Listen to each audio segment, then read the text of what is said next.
জান্নাতে আদম আলাইহিস সালাম মা হাওয়াকে জান্নাতে পাঠালেন, বললেন জান্নাতে সব করবে, গন্ধম বলে একটা ফল আছে এটা খাবে না। গন্ধম ফল খাওয়ার কারণে তারা জান্নাতি পোশাকটা খুলে নেওয়া হলো। আদম নবী এই গাছের কাছে যায়, ওই গাছের কাছে যায়, দুটো পাতা দাও আমি অঙ্গটা ঢাকবো। সেদিন কোনো গাছ পাতা দিতে চায়নি, তো দুটো গাছ পাতা দিয়েছিল, একজনকে 3টে পাতা দিয়েছিল, একজনকে 5টা পাতা দিয়েছিল।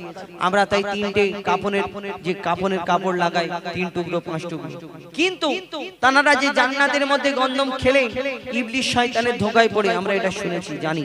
কিন্তু আল্লাহর বিনা হুকুমে যদি গাছের একটা পাতা না নড়ে, তাহলে ওই ইবলিস শয়তানের কি ক্ষমতা যে এই আদম নবীকে গন্ধম খাওয়াবে? কবি ছন্দের মাধ্যমে লিখছে, দেখো জান্নাতে আদম হাওয়া করছিল আসা যাওয়া, ভুল হলো গন্ধম খাওয়া, শুরু হলো আল্লাহর খেলা, শুরু হলো আল্লাহর খেলা।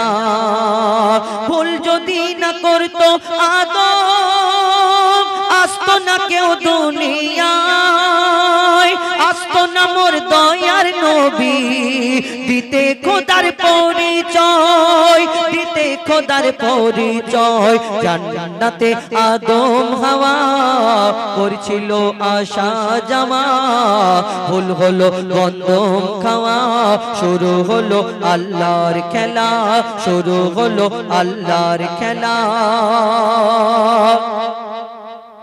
আদমকে গন্ধম খাওয়াবার ছিল খোদার পরিকল্পনা, আদম না গন্ধম খেলে শেষ নবীকেও পেত না।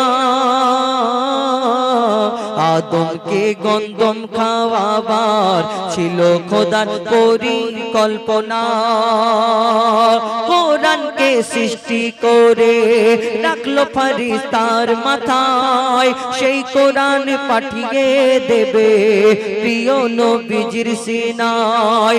কোরআনকে সৃষ্টি করে রাখলো ফেরেশতার মাথায়, সেই কোরআন পাঠিয়ে দেবে প্রিয় নবীজির সিনায়।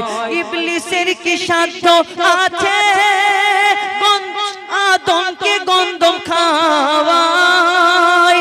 যা কিছু ঘটেছে সেটাই সবই খোদার ইশারায়, সবই খোদার ইশারায়।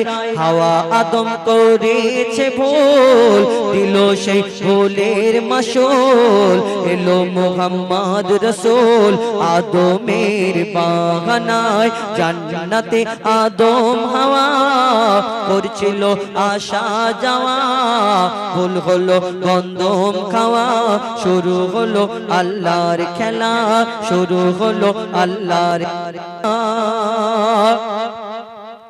মুসলমানের রক্ত আজকে পানির চেয়েও সস্তা হয়েছে। শুধু মুসলমানদের ধরে মারা হচ্ছে, দেখো কোন জায়গায় কোরআন জ্বালিয়ে দেওয়া হচ্ছে, কোন জায়গায় মুসলমানদের ট্রেন থেকে ধরে ফেলে দেওয়া হচ্ছে, কোন জায়গায় গরু হত্যার বাহানায় মুসলমানদের মারা হচ্ছে। আমরা নিজেরা ফিরকা পারাস্তি করে করে পেরেশান। এ বলছে ওই ওই মত পথ, তাই ওর আকীদা ঠিক নেই, ও মার খাচ্ছে। আমরা নিজেরাই ঝামেলা করে করে পেরেশান। আমাদের কোরআন একটা, আল্লাহ একটা, নবী একটা, আর তোমরা নিজেদের ভিতরে ঝামেলা করে করে করে করে আজকে নিজেদের ভিতরে নিজেরা মার খেয়ে খেয়ে চারিদিকে পেরেশান হয়েছে। ঠিক আছে, তোমার আকীদা, তোমার ফিরকা, তোমার জায়গায় মোবারক, ঠিক আছে, কিন্তু যখন একটা মুসলমান ভাই মার খাচ্ছে, তুমি তখন কই কথা বলার ক্ষমতা নেই, আর তুমি এই দুনিয়ায় ফিরকা পারাস্তি করে করে পেরেশান। কিছু মানুষের জন্য আজকে বর্তমানে এই আমাদের এই হাল মুসলমানদের। চারিদিকে একবার ও কে শিয়া, কে সুন্নি, কে দেওবন্দি, কে তাবলীগ, কেউ এই আজান গাজী, কেউ ফুরবা, কেউ ফুরফুরা, কেউ বেরেলি, এই করে করে করে করে আমরা আল্লাহর কাছ থেকে যখন এই দুনিয়ার মধ্যে যখন এসেছিলাম, তখন আমরা কোনো ফিরকা নিয়ে এসেছিলাম স্টাম্প নিয়ে যে আমি ফুরফুরা ঘরে জন্ম নিয়েছি, আমি তাবলীগ জামাত হয়ে আসছি? হ্যাঁ, না। এই দুনিয়ায় এসে আমরা যে যার ফিরকা পারাস্তি করে করে নিজেরা ভাগাভাগি করে নিচ্ছি। ৭৩টা ফিরকা, ৭২টা বাতিল আর একটা হক। আমরা সকলে জানি আমি জান্নাতে যাব, সবাই মনে করে আমি জান্নাতে যাব, বাকি সব বাতিল। কেন? নিজের গুড় কেউ কোনোদিন টক বলবে না, সব সময় মিষ্টি বলে। শেষ সম্পর্কে শেষ কথায় লিখছে, দেখো মুসলমানের রক্ত আজকে, মুসলমানের রক্ত আজকে পানির চেয়েও সস্তা হয়ে গেছে। পৃথিবীর কোনায় কোনায় বিনা দোষে মুসলিম মরছে, অত্যাচারে ব্যভিচারে ভরে গেছে সারা পৃথিবী। দোষীদের শাস্তি দিতে আসছেন ইমাম মেহেদী, আসিবেন ঈসা নবী দামেস্কের মসজিদে। ঈসা নবী পড়বে নামাজ ইমাম মাহদীর পিছে, ঈসা নবী পড়বে নামাজ ইমাম মাহদীর পিছে। ইমাম মাহদী আসবে যখন পাবে না ওরা রেহাই, মুহাম্মাদি নকশা ধরে করবে সারা বিশ্ব জয়, করবে সারা বিশ্ব জয়। মইদুল ইসলাম বলে যায় হবে দিন ইসলামের জয়, বেদিনেরা দলে দলে ইসলাম কবুল করে নেয়। জান্নাতে আদম হাওয়া করছিল আসা যাওয়া, হল হলো গন্ধম খাওয়া, শুরু হলো আল্লাহর খেলা, শুরু হলো আল্লাহর খেলা, শুরু হলো আল্লাহর খেলা। আই লাভ ইউ মদিনা বলা যাবে? I love you Medina. I love you বলছি তোমরা হাসছো কেন? মানে আই লাভ ইউ মানে গন্ডগোল, তাই তো? শোনো, আই লাভ ইউ মানে গন্ডগোল না। আই লাভ ইউ যদি তোমার মাকে বলো তাহলে কি ভালোবাসবে? হ্যাঁ ভালোবাসবে। যদি আব্বাকে বলো 10 টাকা দেওয়ার জায়গায় যদি বলো আই লাভ ইউ আব্বা, তাহলে কি ভালোবাসবে না ছেড়ে দেবে? ভালোবাসবে। 10-এর জায়গায় 20 দেবে দেবে। কিন্তু তুমি যদি আই লাভ ইউ আল্লাহকে বলো আই লাভ ইউ আল্লাহ, তাহলে আল্লাহ খুশি হবে। আই লাভ ইউ নবীকে যদি বলো নবী খুশি হবে। হ্যাঁ, আই লাভ ইউ মদিনা, আমার দয়ার নবী যেখানে শুয়ে আছে সেটা বলা যাবে। দিল্লি মুম্বাই কলকাতা চেন্নাই কিছুই ভালো লাগে না, দিল্লি মুম্বাই কলকাতা চেন্নাই কিছুই ভালো লাগে না, দিল্লি মুম্বাই কলকাতা চেন্নাই কিছুই ভালো লাগে না। কুলবেড়িয়া হতে যাব ছোটে, কুলবেড়িয়া হতে যাব ছোটে আমরা সোনার Medina. I love you Medina, I love you.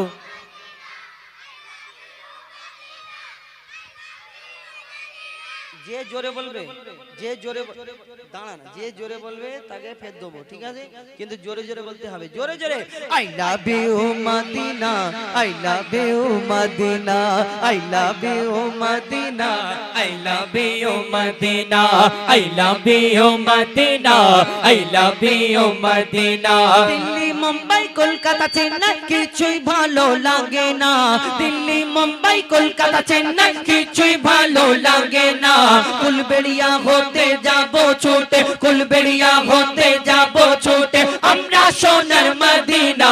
I love you Medina, I love you Medina, I love you Medina, I love you Medina, I love you Medina, I love you Medina. তোমায় যে না বাসবে ভালো অন্তর জানি তার কালো, তোমার ইশকে যে জন ডুবে সে মন হয় নূরে আলো। তোমায় যে না বাসবে ভালো অন্তর জানি তার কালো, তোমার ইশকে যে জন ডুবে সে মন হয় নূরে আলো। Very very beautiful, very very beautiful তোমার নূরে শামা, ভেরি ভেরি বিউটিফুল তোমার নূরে শামা। চাহত আমার পূরণ করো একটি বার দিতে চুম্মা। I love you Medina, I love you Medina, I love you Medina, I love you Medina, I love you Medina, I love you Medina. দুনিয়ায় যারা ভালোবাসা করে এদের চিন্তা ভাবনা খেয়াল ফিকির আলাদা, আর যারা আল্লাহ আল্লাহ রাসূলকে ভালোবাসে, যারা 5 ওয়াক্তের নামাজ পড়ে, যারা আল্লাহর প্রেমে নবীর প্রেমে মগ্ন হয়ে যায় দুনিয়াতে, তাদের চিন্তা ভাবনা আলাদা থাকে। দুনিয়ার ভালোবাসা যারা করে এদের চিন্তা কোথায় থাকে? ঈদ হলে আমরা ছুটি পেলে কখন দীঘায় যাব, কোন জায়গায় গোয়ায় যাব, কোন জায়গায় ওই Victoria science city, Nicco park, eco park, কত জায়গায় যাওয়ার চিন্তা ভাবনা করি। আবার সিনেমা হলে গিয়ে টিকিট কাউন্টারে গিয়ে বলি দাদা 50 টাকা বেশি দিচ্ছি, একটু একটু সিটটা কোণের দিকে করে দাও। মানে বুঝতে পেরেছেন, চিন্তা ভাবনা এদের এইরকম থাকে। যারা দুনিয়ায় ভালোবাসা করে আর যারা আল্লাহ আল্লাহ রাসূলকে ভালোবাসে তাদের চিন্তা কোথায় যাওয়ার ইচ্ছে হয়। কবি ছন্দের মাধ্যমে লিখছে, দেখুন, ভালোবাসার মেলা দেখি শপিং মল ও পার্কেতে, ভালোবাসার মেলা দেখি শপিং মল ও পার্কেতে, কেউ ছুটে যায় দীঘা গোয়া ভিক্টোরিয়া নিকোতে। ভালোবাসার মেলা দেখি শপিং মল ও পার্কেতে, কেউ ছুটে যায় দীঘা গোয়া ভিক্টোরিয়া নিকোতে। আমি বোকা ইমান পাকা, আমি বোকা ইমান পাকা, মুস্তাফার ওই দিবানা। আমি বোকা ইমান পাকা, মুস্তাফার ওই দিবানা। নূরে নবী দিলে ছবি, নূরে নবী দিলে ছবি, আকি শুধু Medina. I love you Medina, I love you Medina, I love you Medina, I love you Medina, I love you Medina, I love you Medina. Delhi Mumbai Kolkata Chennai কিছুই ভালো লাগে না, দিল্লি মুম্বাই কলকাতা চেন্নাই কিছুই ভালো লাগে না। কুলবেড়িয়া হতে যাব ছোটে, কুলবেড়িয়া হতে যাব ছোটে, আমরা সোনার মদিনা।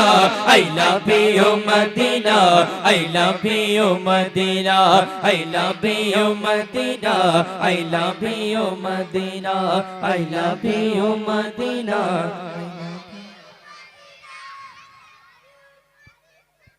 আই লাভ ইউ মদিনাই বলছো তো নাকি অন্য কিছু বলছো? কি জানো, মদিনা না মদিনা, এরা খুব ভালো ছেলে। আমি সেই তুমি এসো, তোমাকে বলছি, তুমি পিছনে দেখছো কেন? এসো, লাভ মারো, লাভ দাও, লাভ।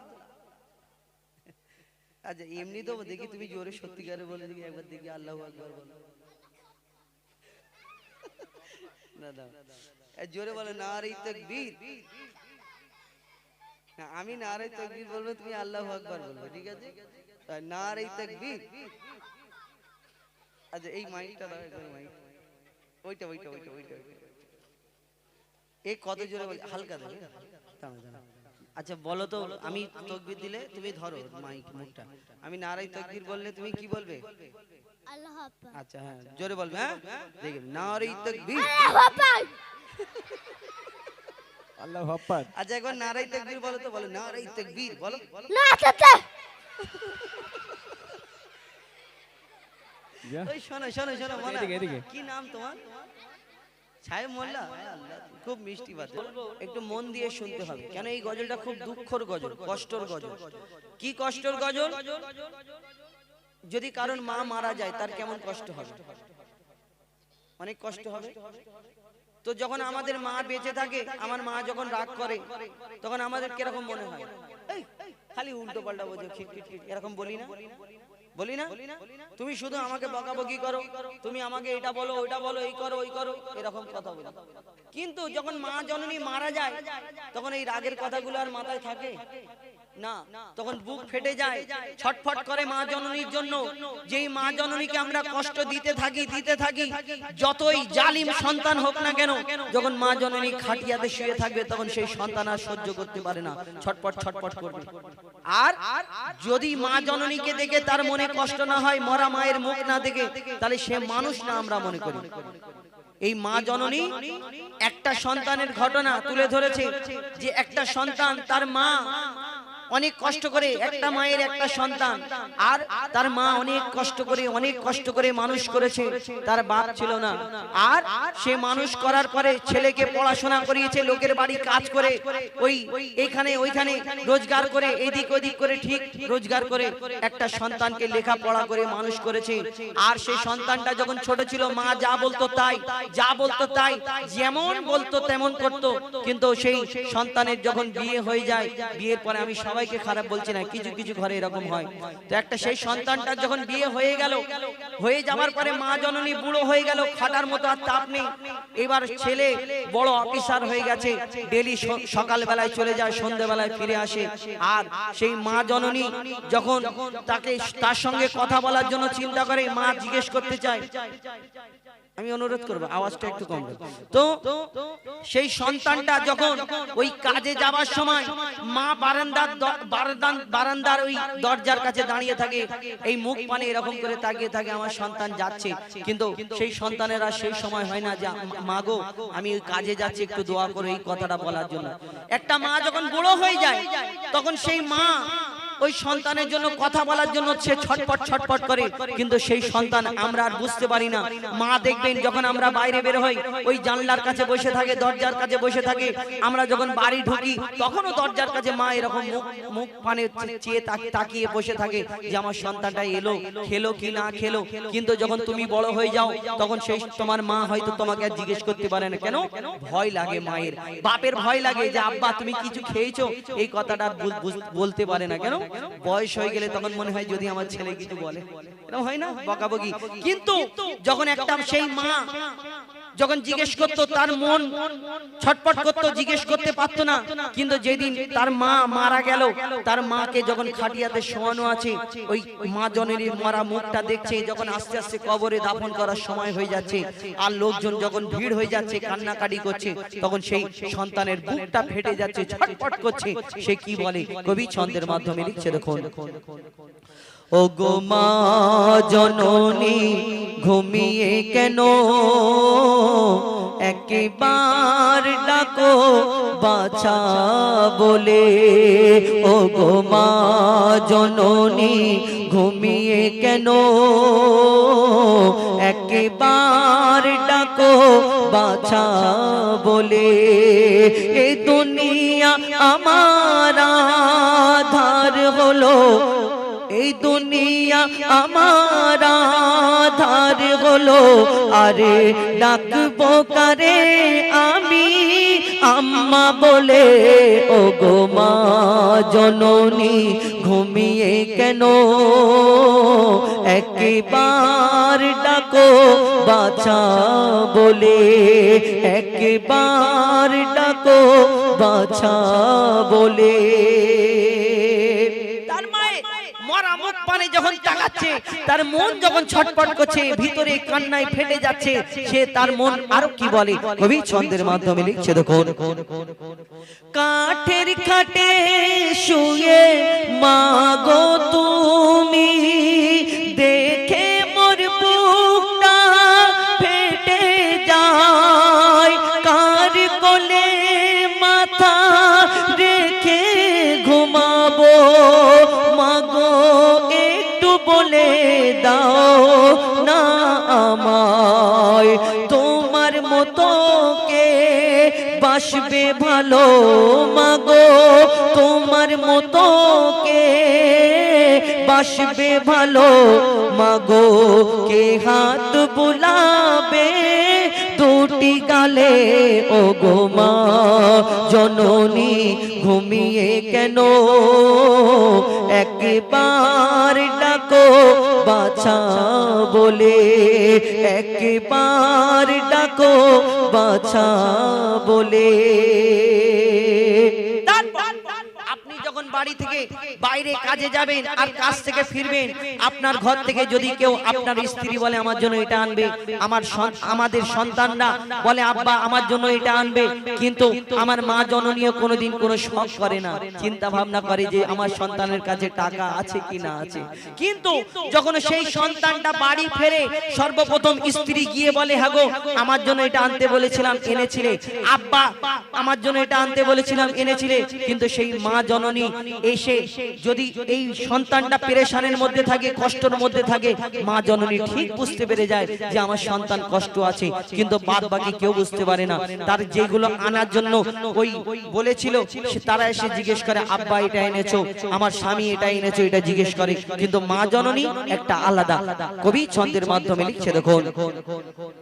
মোর দুঃখ কষ্ট বুঝতো না কেউ, শুধু তুমি বুঝিতে ও গো মা, বিপদ আপদে সান্ত্বনা দিয়ে আদর কপালে দিতে দিতে চুমা তোমার কলিজার টুকরাকে মাগো তোমার কলিজার টুকরাকে মাগো কার ভরসায় রেখে গেলে ও গো মা জননী ঘুমিয়ে কেন একবার ডাকো বাছা বলে একবার ডাকো বাছা বলে যখন তার মাকে দাফন করা হচ্ছে কবরের মধ্যে শোয়ানো হলো কাফনের মুখটা খোলা হলো সন্তান তার মায়ের দিকে তাকিয়ে আর টপ টপ করে পানি ঝরে আর সে কি বলতে থাকে কবি ছন্দের মাধ্যমে লিখছে দেখুন শোনো গো আমার মা জননী থামে না আমার চোখের পানি শত কাজের মাঝে মাগো তোমায় আমি খেয়াল রাখতে পারিনি কত কষ্ট দিয়েছিলাম মাগো কত কষ্ট দিয়েছিলাম তবুও তুমি দূরে দাওনি ঠেলে ও গো মা জননী ঘুমিয়ে কেন একবার ডাকো বাছা বলে একবার ডাকো বাছা বলে শেষ কথা কবির মনের কি ফরিয়াদ যিনি লিখেছেন লিখছে দেখো মা গো মা তোমার দুধের দেনা শোধ করতে কবু পারবো না বন্দি থাকিব আল্লাহর কাছে যদি তুমি না করো মারজনা মায়ের মতো কেউ হয় না আপন মায়ের মতো কেউ হয় না আপন মঈদুল ইসলামের কলম বলে ও গো মা জননী ঘুমিয়ে কেন একবার ডাকো বাছা বলে একবার ডাকো বাছা বলে একবার ডাকো বাছা বলে এবার আমার ইউটিউবার ভাই